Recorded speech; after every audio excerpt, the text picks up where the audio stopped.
তোর না বলছি এই ভার্সিটিতে কেউ কিছু বললে তুই বলবি তুই আমার গার্লফ্রেন্ড। ও যে তোর এতগুলো কথা শুনাইছে, তুই আমার কিছু বলস নাই কেন? ভালো লাগছে না? চেহারা সুন্দর, ফর্সা পড়লা, প্রেম করবি? এই ওরে প্রপোজ কর, প্রপোজ কর। একটা কথা কান খুলে শুনে রাখ, ভার্সিটিতে আসবি, ক্লাস করবি, বাসায় যাবি সোজা। তোর সামনে পিছে ডানে বামে যাতে না দেখি, দেখলে তুই থাকবি কিন্তু তোর চোখ থাকবে না। ওই ফোন ধরবি না।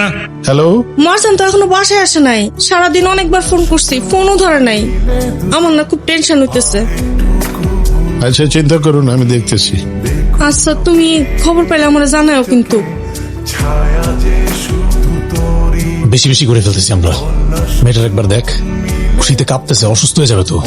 তোরে দেখতে বলছি, দাঁড়ায় আসুস কেন? সার্চ কর।